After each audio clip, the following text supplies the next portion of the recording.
Good day, folks. Olson Twain, Capitalist LTD Party. Um, interestingly, one of the best questions that I'm getting out here is, well, what is capitalism?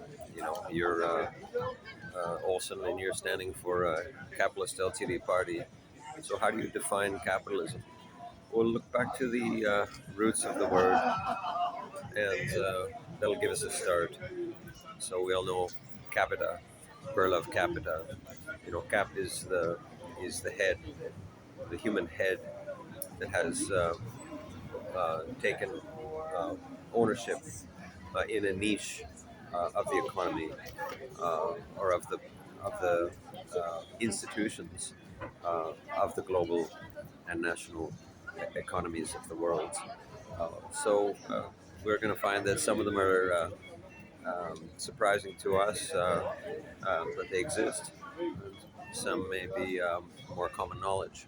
So I'll run down a few of the major ones here, where we find a human head or more than one human head, uh, the cap that is capitalized in a niche or a domain of our world. Uh, let's look at the nature first, with the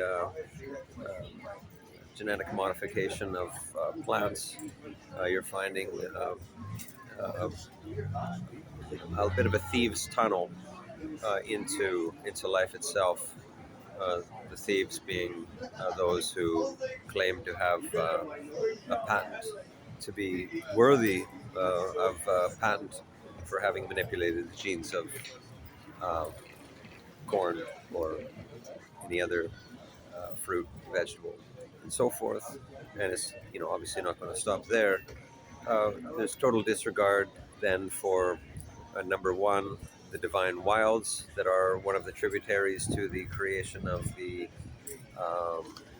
of the natural world, and the younger humanity that is taken in the case of corn, uh, ceotine or ceotine, uh, a wild plant that scarcely resembles corn, but they've evolved it into that.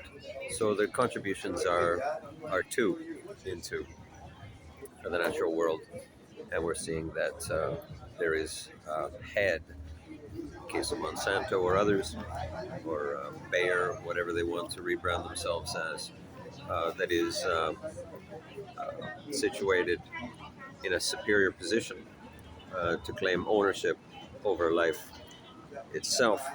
The second will be homes, and there's no limit for the number of homes that any individual could buy. So we have a claim to uh, uh, not well publicized, obvious for obvious reasons, as you can imagine, by the banks, not only the commercial banks but the central bank, to pay off the sellers of homes with freely created money. So that's a niche in the economy where you have heads that are ascendant in a position of authority over that very significant and secretive economic act.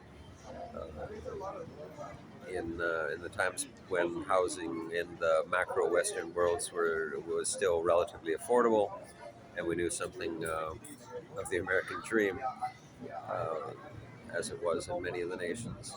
So the banks utilized existing reserves of currency to pay off the sellers of homes. No more. So that's I think there's two aspects there to why housing is, well, the demand for housing is only respected if it's coming from the haves, the well-to-do, um, the nouveau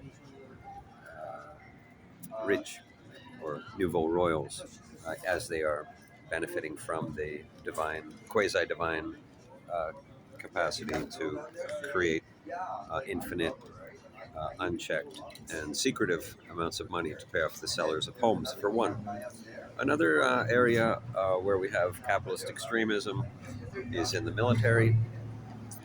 there being no standards around the world. It is a world where the mighty rule um, uh, with the longest, most accurate barrel pointed at smaller nations or at groups that are identified as being undesirable.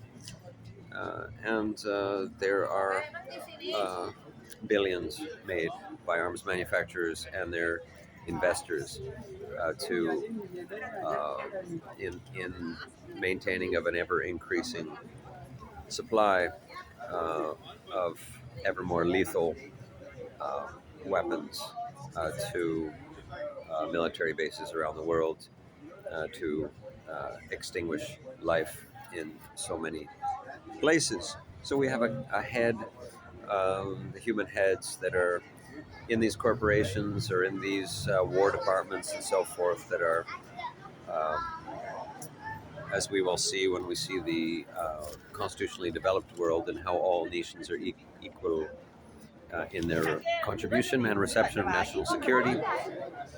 The current world where we're living in, with military madness and profit-seeking military adventurism, that's those heads. That form of capitalism is extreme, and it is illegitimate, eminently replaceable if we only become accountable to an intelligence in our respective city centers.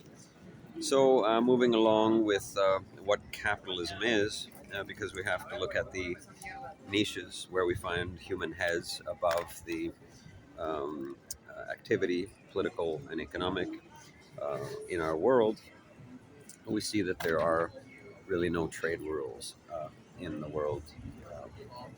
I won't spend too much time on this, other than to say that there has been an obvious race to the bottom, with now Vietnam and the Philippines and Mexico being major centers for the manufacturing of shoes, clothing, electronics, and we can all picture in our heads the Chinese corporations that put nets uh, across the uh, elevated platform